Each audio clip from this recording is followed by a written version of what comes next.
que Estados Unidos pues no puede ponerles más sanciones a Rusia porque eso perjudicaría la economía estadounidense. Y esto en base que en función a que, bueno, Trump ha dicho, ¿no?, que para negociar con Rusia primero hay que bajar el precio del petróleo, meterle más sanciones y todo eso.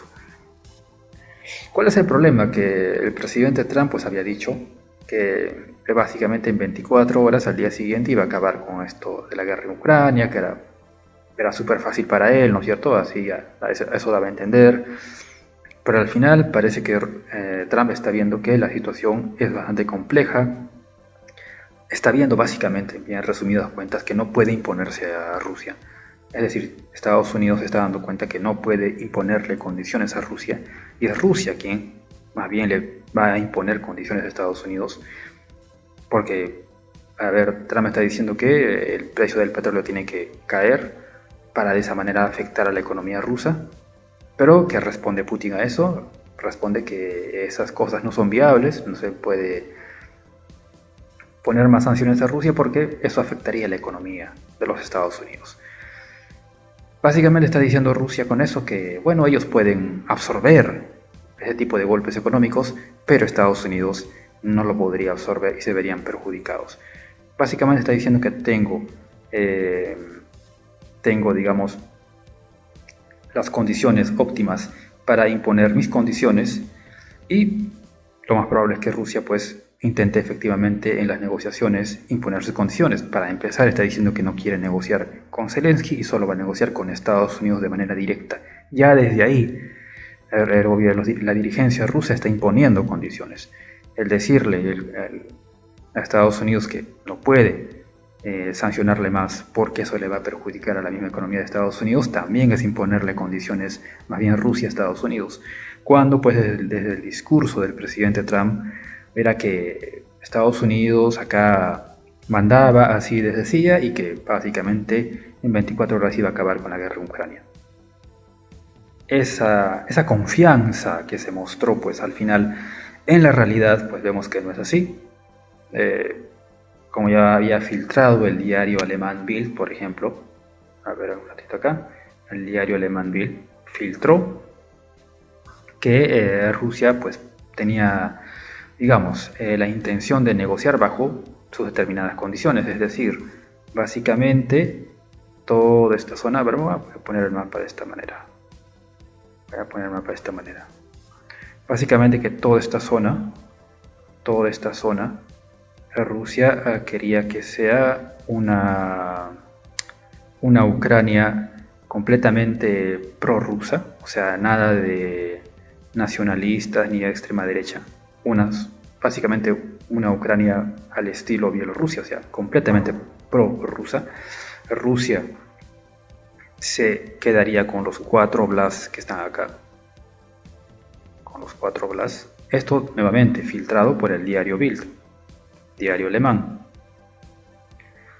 que esas serían pues las condiciones del gobierno ruso, y que más bien esta parte oeste, la zona de Leópolis, pues Polonia, Hungría y Rumanía se lo podían repartir, porque en algún momento de la historia había pertenecido a esto.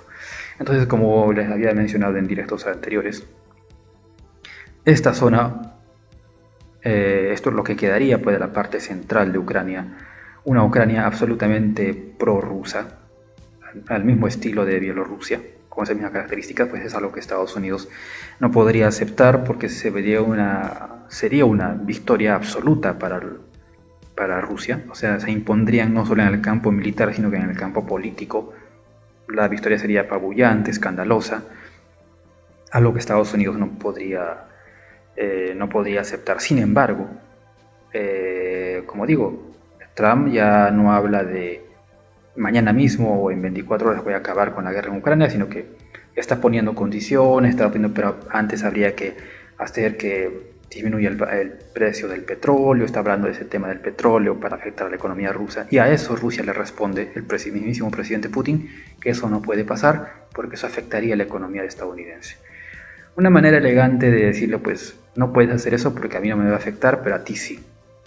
Entonces aquí muestra claramente quien tiene la ventaja para imponer condiciones a nivel geopolítico es Rusia. Ahí están las declaraciones de uno y otro lado. Y como digo, según filtraciones del diario alemán Bild, esto sería las hipótesis, las condiciones máximas que está imponiendo Rusia. Vean que Rusia está imponiendo condiciones máximas aquí, y sobre esto pues cada uno puede hacer otra cosa que decir, no, pero primero el petróleo tiene que bajar, para que obviamente se vea debilitada Rusia y todo eso.